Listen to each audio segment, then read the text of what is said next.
Bien, entonces empezamos a ver este tema de la heterocedasticidad y homocedasticidad, ¿no? Y en particular dijimos que la homocedasticidad era un supuesto que le imponíamos al modelo y en particular al término de error. ¿Se acuerdan qué implicaba la homocedasticidad? Esto también lo habíamos explicado bien, ¿no? Nuevamente recuerden que estamos en nuestro modelo de regresión lineal, donde tenemos que y sub phi, ¿no es cierto?, es igual a beta 0 más beta 1 por xy más el término de error, ¿no? Estamos en este contexto siempre.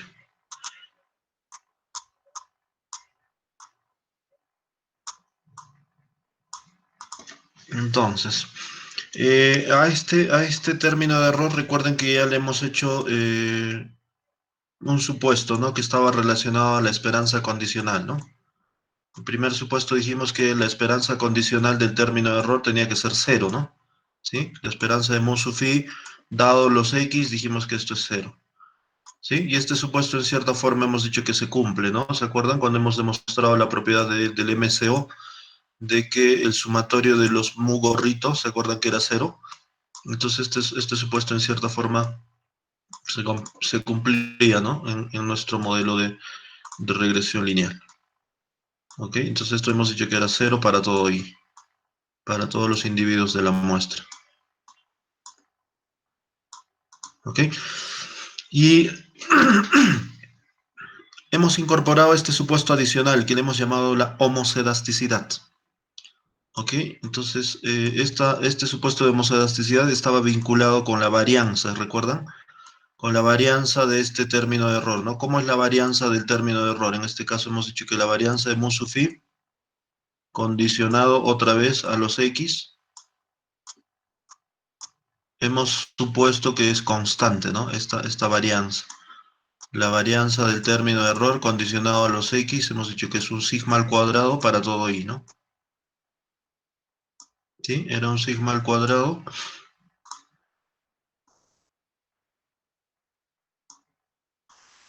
de mu sub phi para todo i, ¿no? Es una constante esto, no es un parámetro.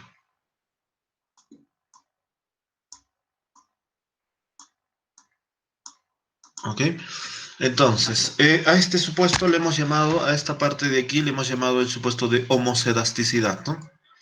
¿Ok? A este supuesto le hemos llamado la homocedasticidad y hemos explicado de qué trataba esto, ¿no? O sea, en el mejor de los casos, nosotros deberíamos esperar de que los errores de nuestro modelo se comporten de esta forma, ¿no?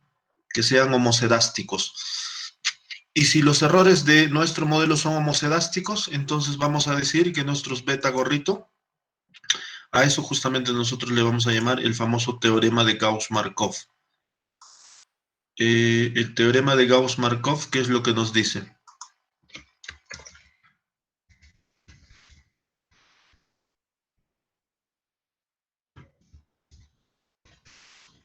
¿Qué es lo que nos dice este teorema de Gauss-Markov?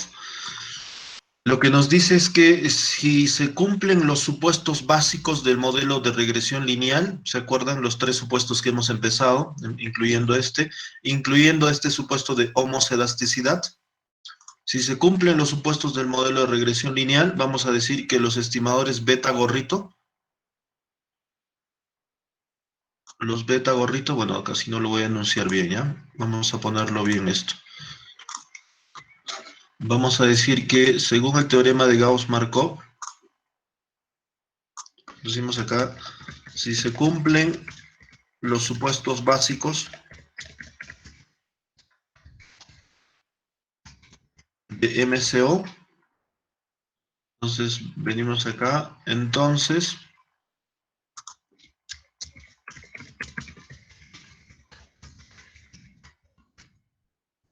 los estimadores MCO, excepto el beta 0 y beta 1 gorrito en particular, son los mejores estimadores lineales insesgados.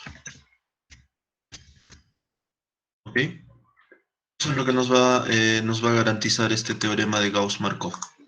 O sea, el teorema de Gauss-Markov lo que nos dice es que si se cumplen todos los supuestos básicos, los supuestos deseados del modelo de regresión lineal o de mínimos cuadrados ordinarios, entonces vamos a decir que los estimadores MSO, en este caso los beta 1 gorrito, ¿no? En particular, acuérdense que hemos estado trabajando, fundamentalmente siempre nos hemos concentrado en el beta 1 gorrito, ¿no? Pero esto aplica también para el beta 0 gorrito, ¿no?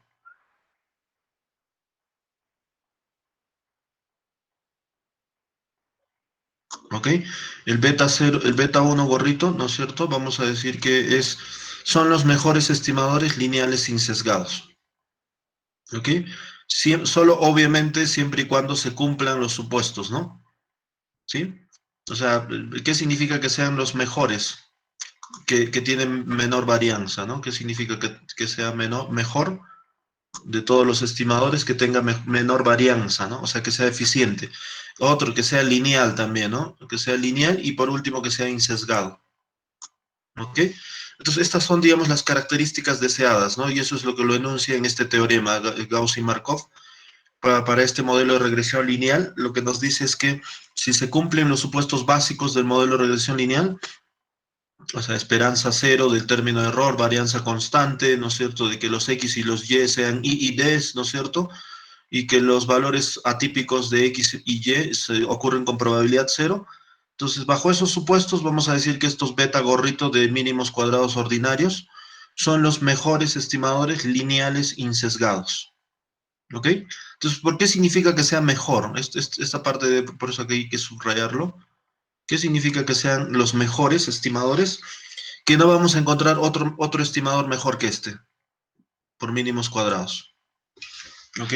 Que no vamos a poder encontrar otro estimador que sea mejor a este, ¿no?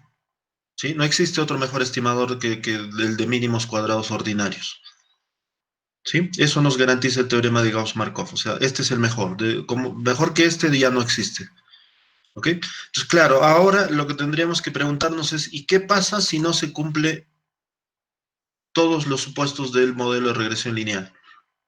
¿Qué pasa, por ejemplo, si ya no se cumple el supuesto si ya no se cumple homocedasticidad? ¿Qué pasa si ya no se cumple este supuesto? Entonces tendremos que preguntarnos, ¿nuestros estimadores de mínimos cuadrados seguirán siendo los mejores? ¿Sí o no? ¿Ok? Entonces, sí, probablemente ya no. Entonces acá obviamente esto se va a caer, ¿no? Según el teorema de Gauss-Markov, lo único que nos dice es siempre y cuando se cumplan todos los supuestos del modelo de regresión lineal, los estimadores de mínimos cuadrados ordinarios, estos beta gorrito, son los mejores estimadores lineales e insesgados, ¿no? Entonces, si ya no se cumple, por ejemplo, este supuesto de homocedasticidad, entonces lo que vamos a ver es que probablemente este beta gorrito ya no es el mejor. Va a existir otro estimador que va a ser mejor que este. ¿Ok? ¿Y cómo se llama ese estimador que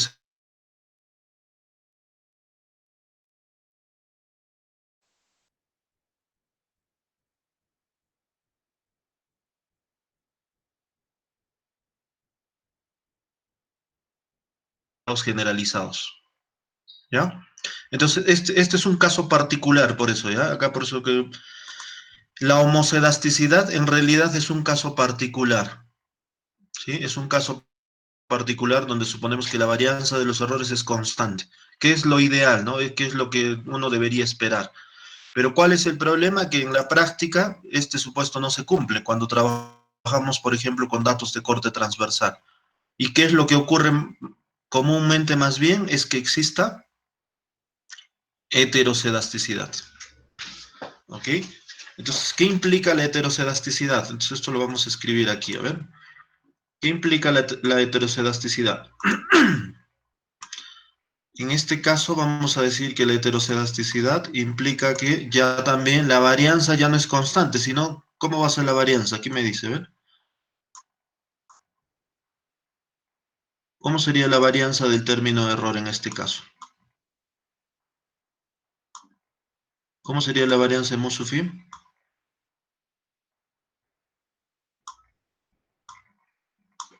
Dado X, ¿cómo sería la varianza? Si es opuesto a la homocedasticidad.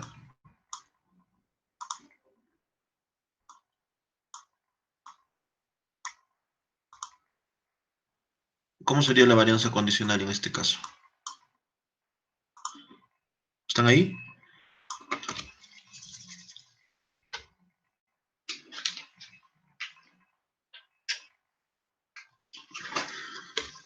¿Cómo sería la varianza en caso de que ya no se cumpla la homoselasticidad? Si no tendríamos heteroselasticidad, ¿cómo sería la varianza? En este caso diremos que la varianza obviamente ya no es constante, ¿no? Va a ser igual a un sigma al cuadrado, acá lo vamos a poner. La varianza, en este caso diremos que esto es un sigma al cuadrado. Y le voy a poner acá el subíndice. Esto es lo que cambia, ¿no? Noten que cuál es la diferencia entre esta expresión acá con la condición de que i en este caso va desde 1 hasta n, ¿no?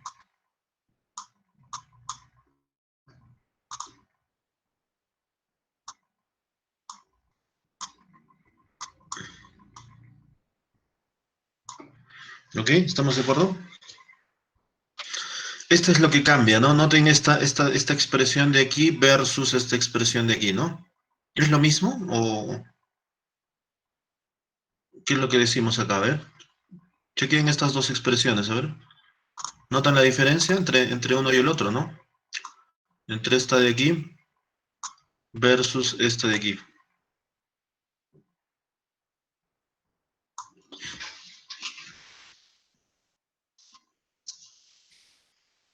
¿Qué significa la heteroscedasticidad en este caso?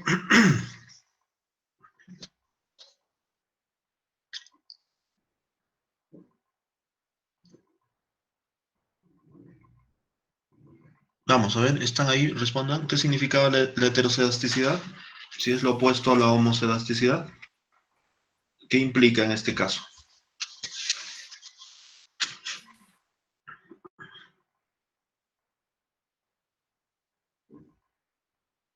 Para todas las observaciones, por ejemplo, de I hasta N, la varianza va a ser diferente, ya no va a ser constante como lo que sería la Exactamente, sí. homogeniidad.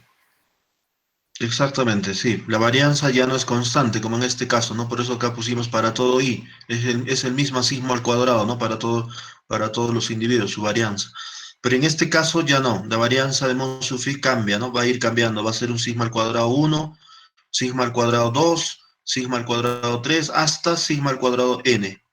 ¿Ok? Entonces, eso significa que la varianza es heteroscedástica, ¿no? O sea, que la varianza es distinta. Y esto es razonable en cierta forma cuando trabajamos, cuando probablemente esto es razonable cuando se trabaja con datos de corte transversal, ¿sí? Por ejemplo, cuando yo les dije, cuando empezábamos a hablar de regiones en el país o distritos, ¿no es cierto? Obviamente vamos a encontrar que ya los distritos son totalmente heterogéneos, ¿no? Ya no son homogéneos, ¿no?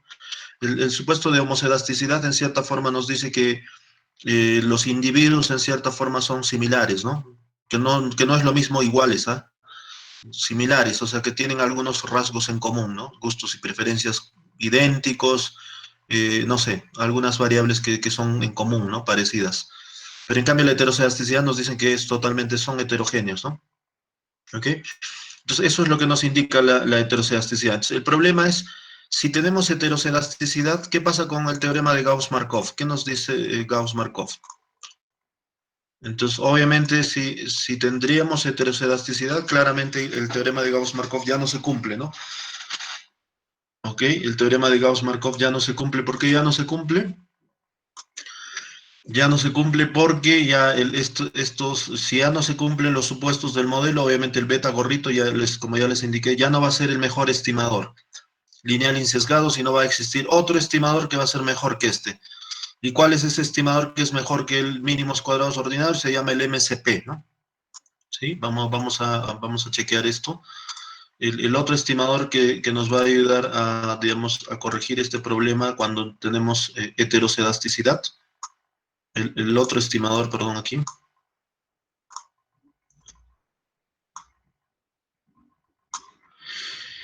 El otro estimador que nos va a ayudar a corregir ese problema se llama mínimos cuadrados ponderados. ¿ya? O el famoso MCP. ¿Sí? Mínimos cuadrados ponderados, ¿ya? Ese va a ser nuestro estimador que nos va a ayudar a corregir este problema, ¿no? Entonces ya tenemos otro estimador alterno al de mínimos cuadrados ordinarios, ¿no? Vamos a ver de qué trata, en qué consiste este método de estimación. De mínimos cuadrados ponderados, o también hay otro que es el de mínimos cuadrados generalizados, ¿no? Que es, digamos, su alternativa, ¿no? O el MCG, ¿ya? Entonces vamos a ver que estas van a ser las dos formas de poder solucionar el problema, ¿ya? Entonces acá estamos diciendo que la heterocedasticidad es un problema y ahorita vamos a ver por qué. ¿Ok? ¿Por qué la heterocedasticidad es un problema? Pues aquí lo vamos a poner esto, ¿ya?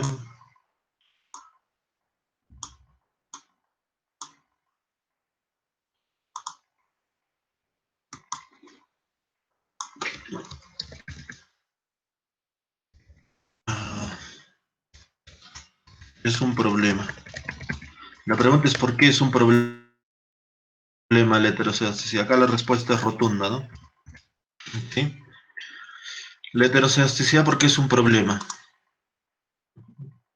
¿Ok? Estamos diciendo que la heterocedasticidad es un problema, sí, ¿no? ¿Ok? ¿Por qué es un problema la heterocedasticidad? Porque hemos dicho que lo ideal sería que nuestros errores sean homocedásticos, ¿no? Pero ¿qué pasa si no se cumple este supuesto? Obviamente ya diremos que los errores son heterocedásticos, ¿no? Y entonces tendríamos que ver cómo se resuelve el problema. Por eso les digo, la heterocedasticidad, ¿por qué es un problema? Tiene que ver con el punto 2, ¿ya? La heterocedasticidad, ¿por qué es un problema? Porque justamente debido a que los beta gorritos ya no son los mejores, ¿por qué ya no serían los mejores? ¿Cuál de las propiedades es la que falla cuando tenemos el problema de heterocedasticidad?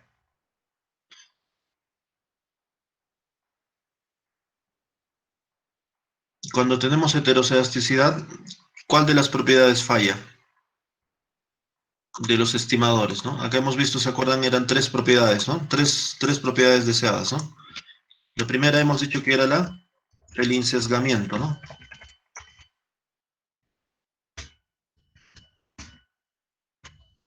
Primera propiedad, ¿no? El insesgamiento. Propiedad 2, la eficiencia, ¿no? Que hemos dicho que el estimador tiene que ser eficiente. Y tercera propiedad deseada, la consistencia. ¿Ok? Dijimos que el estimador tiene que ser consistente. ¿Estamos de acuerdo? Entonces, estas son las tres propiedades que nosotros esperamos, ¿no? De los estimadores. Estas tres propiedades, ¿quién lo cumple? El MCO. Pero el MCO, o sea, el estimador de mínimos cuadrados ordinarios, siempre y cuando, según el teorema de Gauss-Markov, el MCO cumple estas tres propiedades siempre y cuando se cumplen los supuestos básicos del modelo de regresión lineal. ¿Ok? O sea, siempre y cuando se cumplan los supuestos básicos del modelo, entonces los estimadores MCO cumplen estas tres propiedades. Son insesgados, son eficientes y son consistentes. Por eso decimos que son los mejores estimadores. ¿Ya? Pero ¿qué pasa ahora si ya no se cumple el supuesto de homocedasticidad? La pregunta es, ¿cuál de estos supuestos ya no se cumple? Entonces, yo ya les voy adelantando aquí. Si existe el problema de heterocedasticidad, ¿qué propiedades todavía se siguen manteniendo? Vamos a demostrar de que el estimador de mínimos cuadrados ordinarios va a seguir siendo insesgado cuando existe heterocedasticidad. También probablemente puede que sea consistente todavía, ¿ya? Porque para muestras grandes el problema ya puede que se mantenga la consistencia. Pero el problema que vamos a tener cuando tenemos la heterocedasticidad es que nuestros estimadores ya no son eficientes. O sea, ese supuesto falla. O sea, ¿qué significa que ya no sean eficientes? Que ya no son de mínima varianza, ¿no? Los estimadores que vamos a obtener a partir de la muestra ya no van a tener mínima varianza. Y si ya no tienen mínima varianza, obviamente ya no son los mejores, ¿no? ¿Sí? Ese es un problema justamente. ¿Por qué la heterocedasticidad es un problema? Porque afecta la eficiencia de los estimadores de mínimos cuadrados.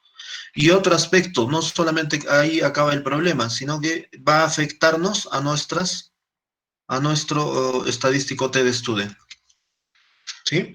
O sea, ¿por qué la heterocedasticidad es un problema? Uno, porque afecta a la eficiencia y otro, porque afecta a nuestra distribución T-de-Student. ¿Y se acuerdan para qué hemos utilizado la prueba T? ¿Para qué hemos utilizado la prueba T-de-Student? Para saber el nivel de significancia de la variable independiente. Exactamente, para poder evaluar la significancia individual de cada una de las variables o de cada uno de los regresores. ¿Ok? Entonces, si los regresores son o no significativos, nosotros lo hemos chequeado justamente con la prueba T-de-Student, ¿no? Entonces, cuando tenemos heterocedasticidad, estamos diciendo que esta prueba se invalida. ¿Ok? La prueba T-de-Student o el T-Statistics, ¿no es cierto?, se invalida cuando tenemos heterocedasticidad. ¿Ya? Ese es un problema, por eso les estamos diciendo que la heterocedasticidad es un problema porque se invalida la prueba T-de-Student. O sea, ¿qué significa que se invalida la prueba T-de-Student? Que nosotros podríamos decir que un regresor es significativo cuando en el fondo no lo es. ¿Ok? Que una variable es relevante cuando en el fondo no lo es, ¿no? O también podría ser que una variable es irrelevante cuando en el fondo es relevante, ¿no? O sea, aquí justamente se comete el famoso error tipo 1 y error tipo 2, ¿no? O sea, el típico ejemplo es este, ¿no? ¿No es cierto? Que cuando una persona va, ¿no es cierto?, se hace la prueba para el COVID, ¿no es cierto? Sabiendo que el tipo tiene todos los síntomas, etcétera, la prueba arroje de que el tipo es negativo, ¿no? O sea, de que la prueba te diga de que el tipo no está contagiado, ¿no? Pero sabiendo que tiene todos los síntomas, ¿no? ¿Ok? Entonces, ese es un problema que vamos a observar acá, ¿no? Viendo que probablemente nuestro modelo tiene heterocedasticidad, entonces vamos a decir que probablemente el modelo no lo tiene, ¿no? Entonces, ese es un problema. Entonces, por eso que la prueba T-de-Student se invalida, ¿no? ¿Ok? Se invalida esta prueba y obviamente vamos a decir que un regresor es significativo cuando en el fondo no lo es. ¿Ok? Entonces, ese es un problema, es por eso que la heterocedasticidad es un problema, ¿ya? Entonces, ¿cómo se corrige esto? Obviamente hay una forma de corregirlo, ¿ya? Entonces, vamos a ver esto con calma, ¿eh? Entonces, hemos dicho que el error de un modelo de regresión es homocedástico si la varianza de U condicionado a X es constante, ¿no es cierto? Para todo I, ¿no? De lo contrario, el error diremos que es heterocedástico, ¿no? Y esto lo hemos explicado claramente, ¿no? Esto también hemos visto, ¿se acuerdan el ejemplo de la brecha de salarios por género? O sea, el hecho de que hayan personas que ganen más, que ganen menos, ¿no es cierto? Eso depende de la educación, hemos dicho, ¿no? Pero a pesar que condicionemos por la educación, vamos a encontrar que haya personas que ganen poco, mucho, ¿no? Ahora, esto en el tema de la economía laboral también vimos este grafiquito, ¿no? Que claramente veíamos que a medida que los años de educación aumentan, la gente empieza a ganar bastante, ¿no? Y como que los salarios se empiezan a dispersar demasiado, ¿no? Esta era una evidencia de heterocedasticidad, ¿no? O sea, que a medida que los años de educación aumentan, los ingresos como que se empiezan a hacer más dispersos, ¿no? Y esto es una evidencia de heterocedasticidad, o sea, que la varianza de los errores ya no es constante, ¿no? ¿Ok? Eso hemos dicho que podría ocurrir. Y en este caso, probablemente homocedástico o heterocedástico en este diagrama de dispersión era bien difícil, ¿no? Porque acá claramente dijimos que no hay un patrón de ratio estudiantes maestro versus calificaciones en el examen, como que aquí la relación era negativa, pero era bien débil, ¿no? Sí, la relación era negativa, pero era bastante débil. O sea, en el límite, esta recta de ajuste tiende a ser horizontal, ¿no? Si ustedes notan, o sea, hay relación negativa, pero es bastante débil, ¿no? Porque la correlación acá es 0,23 nada más, ¿no? Entonces, igual acá podríamos tener, a pesar de eso, obviamente mucha dispersión, ¿no? ¿Sí? Entonces, no sabemos acá si efectivamente hay homocedasticidad o heterocedasticidad, porque los datos noten que están como totalmente dispersos. No hay un patrón definido, ¿no? Si es creciente o decreciente, ¿no? Implicancias matemáticas de la homocedasticidad, dice, hasta ahora no hemos exigido que los errores sean homocedásticos, o sea, cuando hemos derivado, ¿se acuerdan la propiedad de eficiencia? Todavía no habíamos impuesto este supuesto, ¿no? pero implícitamente habíamos permitido que sean heterosedásticos, ¿no? O sea, en cierta forma todas las propiedades que hemos demostrado del estimador de mínimos cuadrados ordinarios era para el caso general, ¿no? ¿Qué significa que sea para el caso general? Que sea inclusive para el caso en que los errores sean heterosedásticos, ¿sí? Entonces, un caso particular es este de acá, ¿no? Que los errores sean homocedásticos. Este es un caso particular, que la varianza sea constante, ¿no? Pero nosotros hemos resuelto para el caso más general, ¿no? Inclusive para que sean heterosedásticos, ¿ya? Entonces, claro, pero según el teorema de Gauss-Markov, siempre recuerden que los estimadores MCO son los mejores solo si se cumplen los supuestos, ¿no? En caso no se cumplan los supuestos, ahí la cosa cambia, ¿no? Entonces acá decimos que los estimadores MCO siguen siendo insesgados y asintóticamente normales, ¿no? Los supuestos de mínimos cuadrados no establecen restricciones sobre la varianza, ¿no? Homocedasticidad o heterocedasticidad no afecta a las propiedades consideradas hasta ahora, dice, ¿no? Insesgadez, consistencia y normalidad. Pero lo que sí afecta, acuérdense, es a la eficiencia. ¿Ok? O sea, a pesar de que los errores no sean homocedásticos, estamos diciendo que los estimadores MCO van a seguir siendo insesgados, van a seguir siendo consistentes y también normales asintóticamente. Pero lo que sí ya no se cumple es el tema de la eficiencia. Acá está justamente, ¿no? La eficiencia del MCO cuando los errores son homocedásticos. Bueno, esto sí, este es el caso particular, ¿no?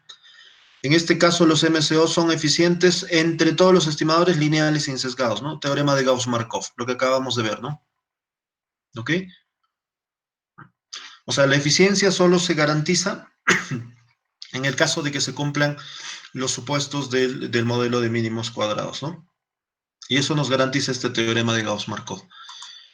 Pero, ¿qué pasará si no se cumple ese supuesto de homocelasticidad? Y ahí la cosa cambia, ¿no?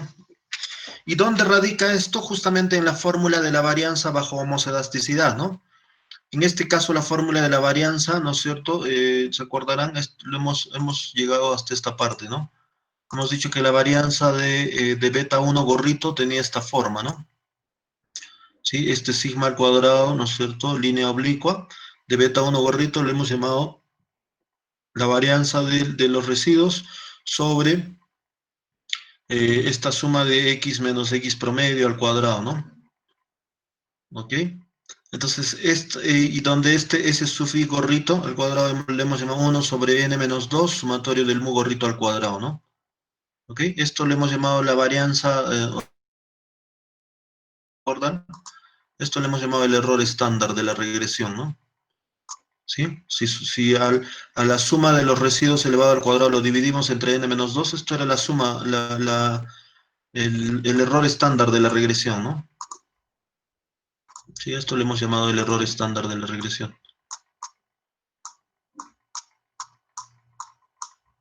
El error estándar de la regresión. ¿Sí? ¿Se acuerdan por eso que discutimos acá por qué n menos 2? ¿Se acuerdan por qué era n menos 2? ¿Número de variables? Grados. Ya, n es el número de tamaño de muestra, ¿no? Pero el menos 2, ¿se acuerdan? Era efectivamente, porque el modelo en cierta forma, este es el grado, los grados de libertad del modelo, ¿no? ¿Se acuerdan? Los grados de libertad del modelo. Los grados de libertad del modelo, recordarán, lo hemos denotado como los grados de libertad del modelo, le hemos dicho que es igual a n menos k y menos 1, ¿no? Y k era el número de variables explicativas, ¿no? Y recuerden que en nuestro modelo de regresión lineal simple, k vale 1. O sea, este k minúscula es el número de variables explicativas, ¿no? Y en nuestro modelo de regresión lineal simple, con el que estamos trabajando hasta ahora, este k vale 1, porque solamente hemos puesto un x nada más, ¿no? ¿Ok? Entonces, si k vale 1, entonces acá siempre vamos a trabajar con n menos 2 grados de libertad, ¿no? De ahí viene 1 sobre n menos 2, sumatorio de mu gorrito al cuadrado. ¿Ok? Entonces, si tenemos que la varianza del beta 1 gorrito tiene esta forma, el error estándar obviamente es la raíz cuadrada de todo esto, ¿no? Entonces, si los errores son heterocedásticos, entonces, si los errores son heterosedásticos, este sigma línea oblicua al cuadrado de beta 1 gorrito es un mal estimador de la verdadera varianza y el estadístico T de Student se ve afectado, ¿no? ¿Ok? Acá. Acuérdense, el estadístico T de Student aquí era igual. Bueno, acá lo voy a... ¿Qué me dicta la fórmula? A ver.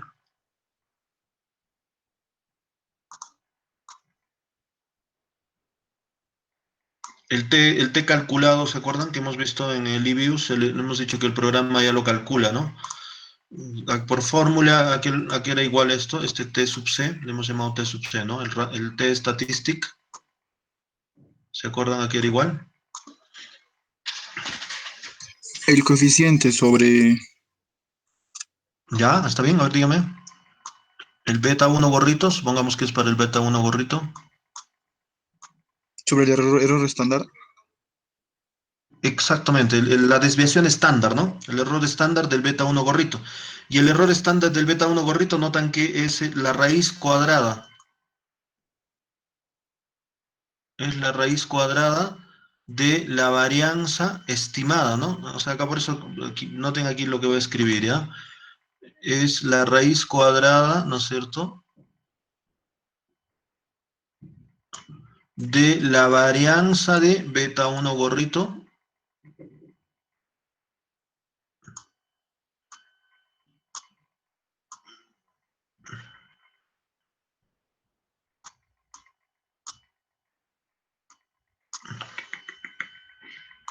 es la varianza de beta 1 gorrito, pero acá todavía no termina la cosa. Y aquí, esto es lo interesante de acá. Esta varianza todavía es estimada, ni siquiera es la verdadera varianza. ¿Ok? O sea, dentro de la raíz cuadrada hay este gorrito todavía.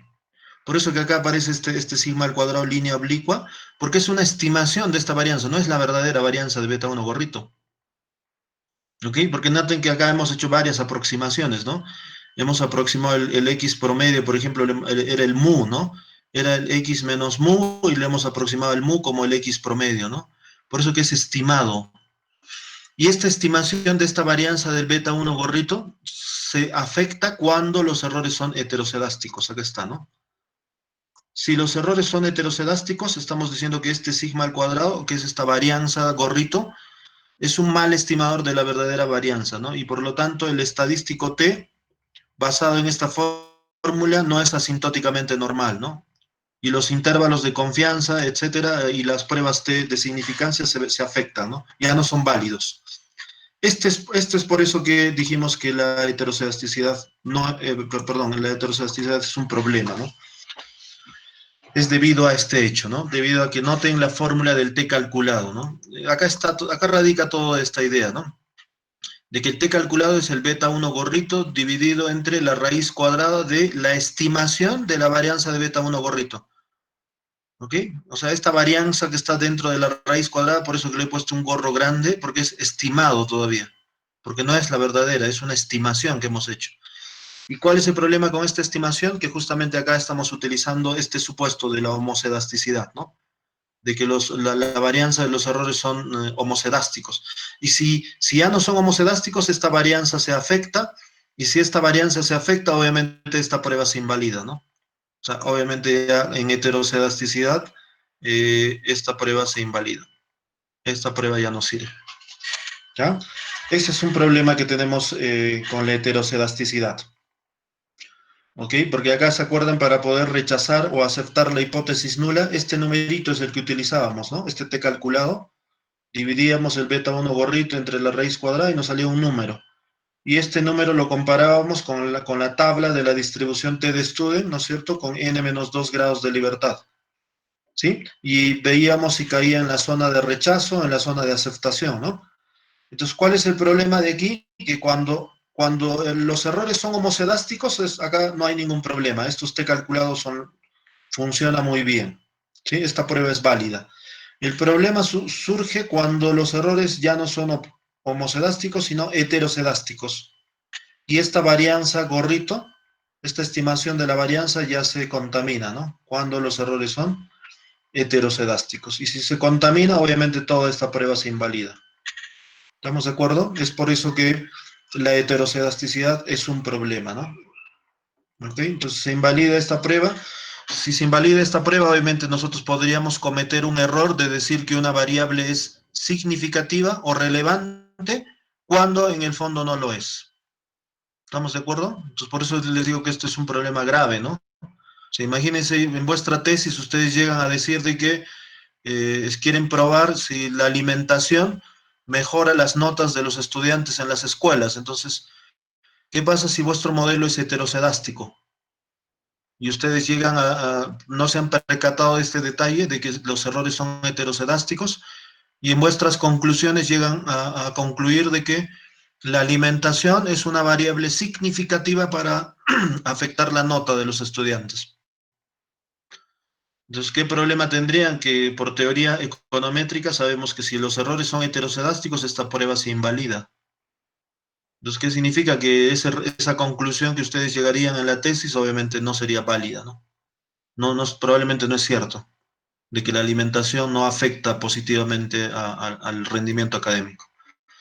¿Se dan cuenta? Entonces, es por eso que este problema de la heterocedasticidad es grave, fundamentalmente cuando se trabajan con datos de corte transversal. ¿Sí? Cuando se trabajan con datos de corte transversal. ¿Está claro ahora? ¿Mejor se entiende mejor esta parte de la heterocedasticidad? Ok, entonces esta partecita, por favor, subrayen, ¿ya? Estamos diciendo, si los errores son heterocedásticos, esta varianza estimada es un mal estimador de la verdadera varianza y por lo tanto el estadístico T, basado en esta fórmula, ¿no es cierto?, ya no es asintóticamente normal, y los intervalos de confianza ya no son válidos, ¿no? No solamente los intervalos de confianza, sino la prueba de significancia individual, ¿no? ¿Ok? Entonces, por eso que aquí para corregir esto, ahí tenemos que utilizar los errores o los errores estándar heterocedásticos robustos, ¿ok? Hay una forma de calcular eso, ¿ya? Vamos a ver que hay una forma de corregir este problema para que no tengamos este tema de la heterocedasticidad y no se invalide las pruebas T. ¿Ya? Eso lo vamos a ver con el IBIUS, ¿ya? Cómo se hace para poder corregir este problema de la heterocedasticidad. Ya hay una forma de corregir esto. Ok, entonces seguimos. A ver, justamente acá está, ¿no? Esto es, pero utilizando el programa Gretel, acá tenemos dos regresiones, ¿no? Es la misma regresión, ¿no? Nada más que aquí se hace la anotación de que, por ejemplo, esta es la regresión. Error estándar heterocedástico, ¿no? Robusto. Y esto es el error estándar válido bajo homocedasticidad, ¿no? Este es el que tenemos usualmente, ¿no? Esto es con el que trabajamos usualmente, chique. El que está al lado derecho, la tabla que está al lado derecho, noten que son los errores estándar, acá chequeen esta columna, ¿no? Donde dice desviación típica, esta columna. Acuérdense que la salida es idéntica al IBIUS, ¿no? Acá tenemos el coeficiente, tenemos la constante y el REM, ¿no? La constante nos salía 698.933 y el coeficiente beta 1 gorrito que multiplica el REM es menos 2.28. Y sus varianzas o sus desviaciones estándares son estas de acá. Pero estas desviaciones estándares asumiendo que existe homocedasticidad. ¿Ok? Si suponemos que los errores son homocedásticos, estas serían las desviaciones estándar.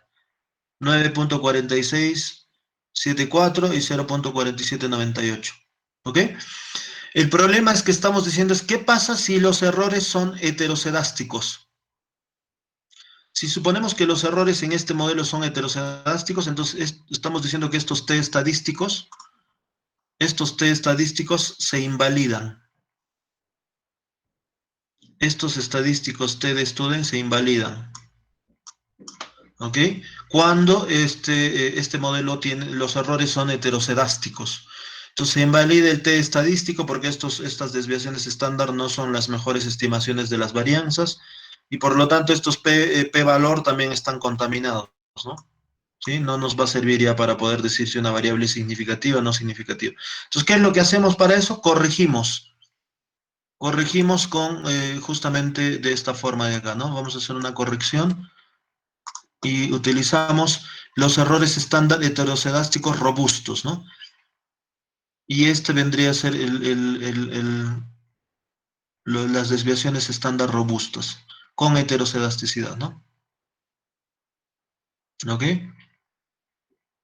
Por eso aquí pone desviaciones típicas robustas ante heterocedasticidad, ¿no? Variante HC1.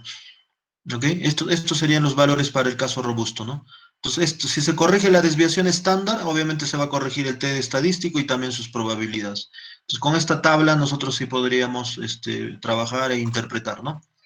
¿Ok? Menos con esta, ¿no? Cuando existe heterocedasticidad, porque este T estadístico y estas probabilidades estarían contaminadas. ¿Estamos de acuerdo? Se contaminan cuando los errores son heterocedásticos. Entonces, ¿qué es lo que tendríamos que hacer? Es trabajar con estas desviaciones típicas robustas, ¿no? Ante heterocedasticidad. Esto en el programa se hace la corrección, ¿ya? Vamos a ver cómo lo corrige el programa.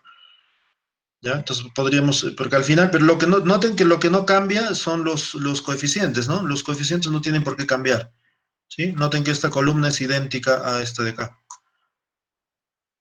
Los coeficientes no cambian, las estimaciones de mínimos cuadrados siguen siendo las mismas. 698.93, 698.93, menos 2.2798, menos 2.2798. Lo único que estamos cambiando con esta corrección de las desviaciones típicas robustas es toda esta parte de acá, ¿no? Desde la desviación típica, el T estadístico, el P-valor, todo eso se corrige, ¿no? Desde aquí para allá. ¿Ok? Desde ahí.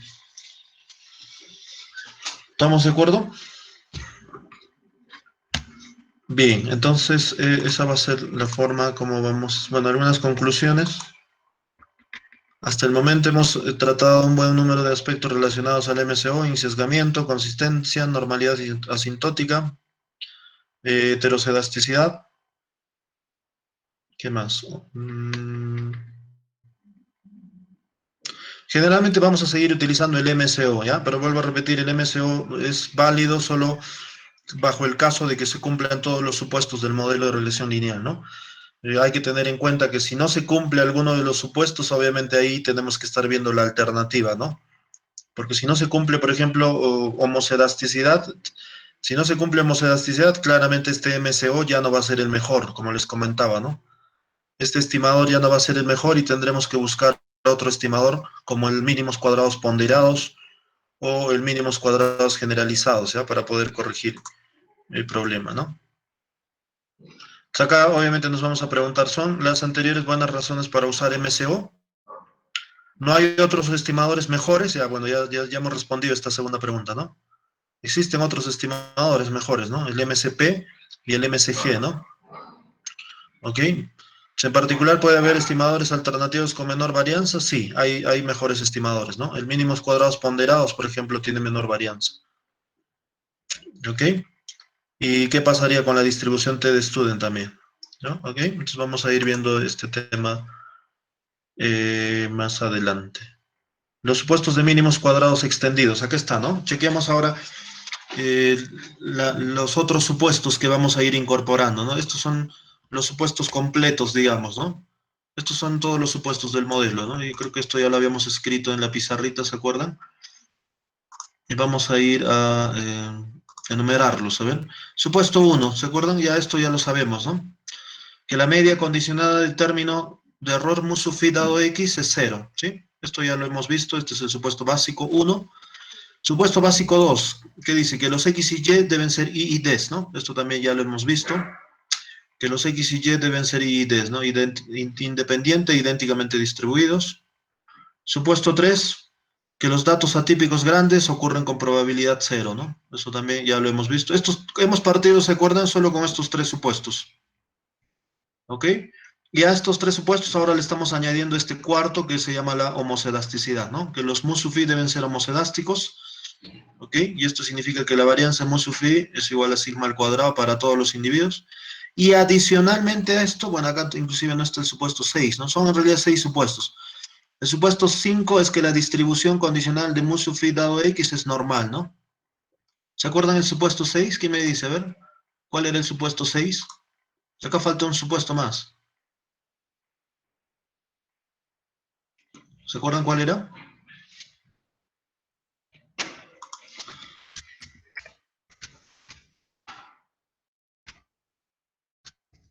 ¿Cuál era el supuesto 6? ¿Recuerdan? ¿Cuál era? Ya le hemos puesto supuesto a la media, a los errores, a su varianza. ¿Qué nos está faltando?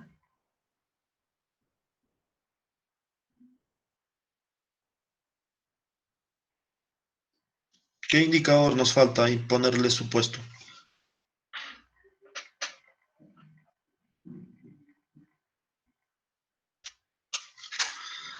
¿Se acuerdan? El supuesto 6 tenía que ver con la covarianza.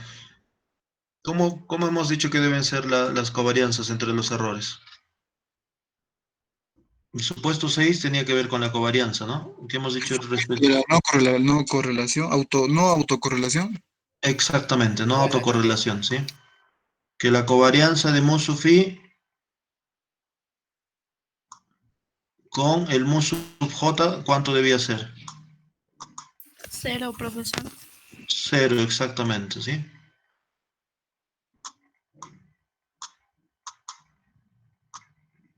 La covarianza entre mu sub phi y el mu sub j hemos dicho que debe ser cero, ¿sí? Ahora sí, con esto estaría completo, ¿no? Son 6 supuestos en realidad, para todo i distinto de j.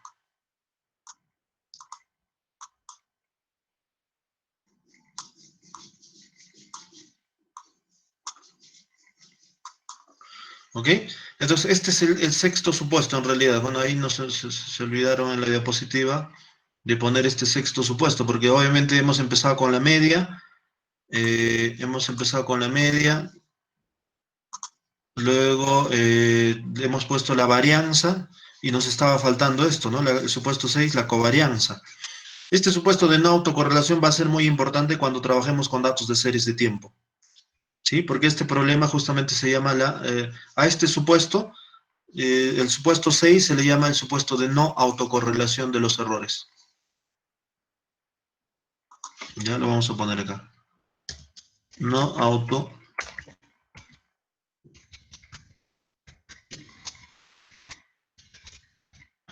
¿Sí? Ese supuesto se llama la no autocorrelación de los errores. O sea, ¿qué significa? Que entre los errores no debe haber correlación, ¿no? Por eso que estamos diciendo que su covarianza tiene que ser cero. El problema es qué pasa que cuando trabajamos con datos de series de tiempo, ¿este supuesto se seguirá manteniendo? Si trabajamos con datos de series de tiempo, entonces este supuesto de covarianza de los errores igual a cero ya no se puede sostener. Entonces, este supuesto también ya no se cumple cuando se trabaja con series de tiempo, porque la covarianza va a ser diferente de cero. En ese caso ya vamos a tener otro problema aparte de la heteroscedasticidad que se llama la autocorrelación. ¿Sí? Este supuesto se llama la autocorrelación. Porque aquí el supuesto es no autocorrelación. El tema es acá, ¿qué pasa si no se cumple esto? Si la covarianza ya no es cero, sino es positiva o negativa. Entonces, en ese caso diremos que los errores están autocorrelacionados. Y la autocorrelación es otro problema que vamos a tener que enfrentar también con el modelo de regresión lineal. ¿Ok? Y si tenemos autocorrelación, otra vez nos tendremos que hacer la pregunta, ¿no? Que nos planteamos en el teorema de Gauss-Markov. ¿Los estimadores MCO seguirán siendo los mejores estimadores cuando tenemos autocorrelación ya también? ¿Se dan cuenta? Entonces, ese tipo de cosas vamos a ir resolviendo con el modelo, ¿no? Entonces, ya hemos visto el tema de la homocedasticidad, ¿no? Y la heterocedasticidad, perdón. Cuando hay heterocedasticidad, ya hemos visto que los estimadores MCO ya no son los mejores estimadores. ¿Existen otros mejores? Sí, hemos dicho que existen otros mejores.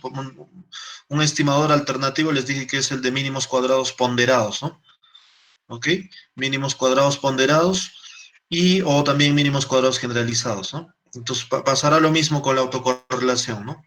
Si tenemos autocorrelación, el MCO ya no es el mejor estimador, probablemente, entonces vamos a ver cuál va a ser otro mejor estimador, ¿ya? Entonces acá ya tenemos los 6 supuestos, ¿no? Estos son los 6 supuestos extendidos del modelo de regresión lineal para poder, si se cumplen todos estos supuestos, obviamente vamos a decir que nuestro modelo o nuestros estimadores MCO son los mejores estimadores lineales insesgados, ¿ya? Entonces eso hay que tener muy en cuenta, ¿ya? Estimadores lineales condicionalmente insesgados, teorema de Gauss-Markov. Ya, bueno, esto ya lo hemos visto.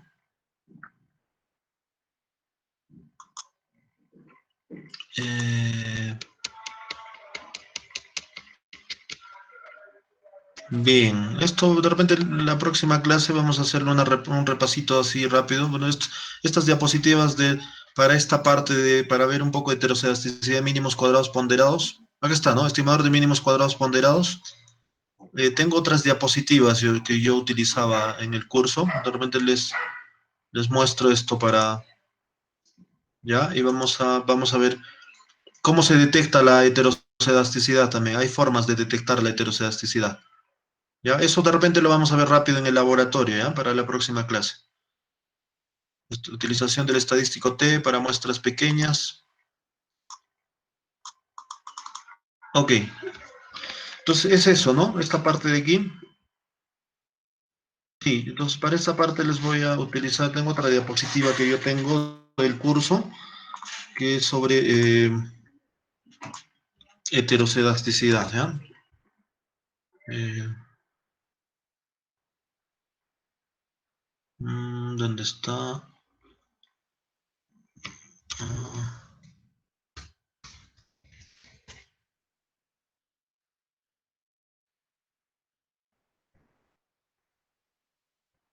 Ah, creo que no. Unos cuadrados generalizados, ¿sabes? Lo vamos a ver así un ratito.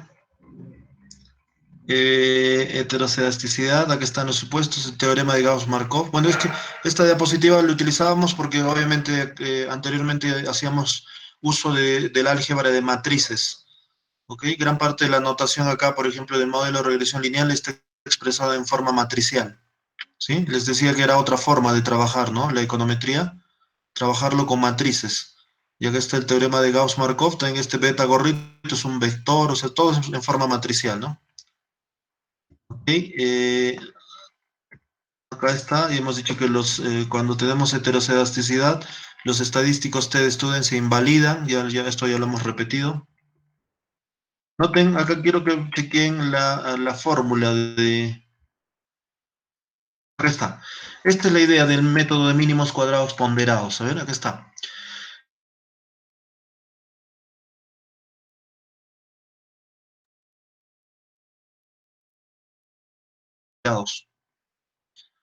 Y esta idea de mínimos cuadrados ponderados surge de la idea de que este estimador se puede obtener resolviendo este problema de minimización.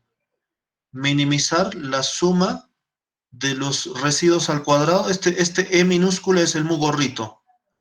Este E minúscula al cuadrado es el mu gorrito al cuadrado. Nada más que aquí le estamos multiplicando por este factor. Le estamos multiplicando por este término de acá. Por este 1 sobre este sigma al cuadrado sub phi. O sea, lo estamos dividiendo entre la varianza. 1 sobre sigma al cuadrado de i. O sea, cada residuo lo estamos dividiendo entre su varianza. ¿Se entiende? Por eso de ahí viene el nombre de mínimos cuadrados ponderados. ¿Por qué? Porque estos mu gorrito, este E, bueno, acá les estoy diciendo que este E sub phi es el mu gorrito.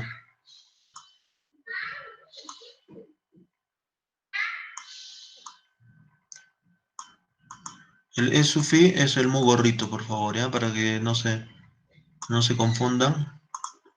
El E sub phi es el mu gorrito.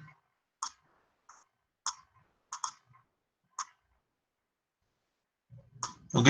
Es el mu gorrito.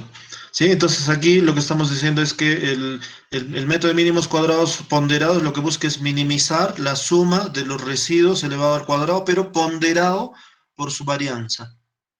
¿Ok?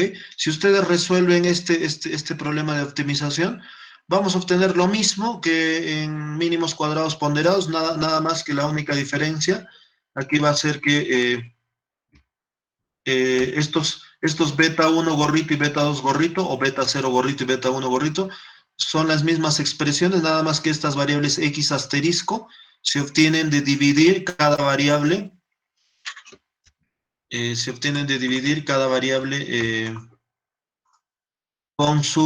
cada variable con su desviación estándar, ¿no? Aquí está. El y estrella, por ejemplo, es el y normal dividido entre sigma sub phi. El x estrella es el x dividido entre sigma sub phi, ¿no?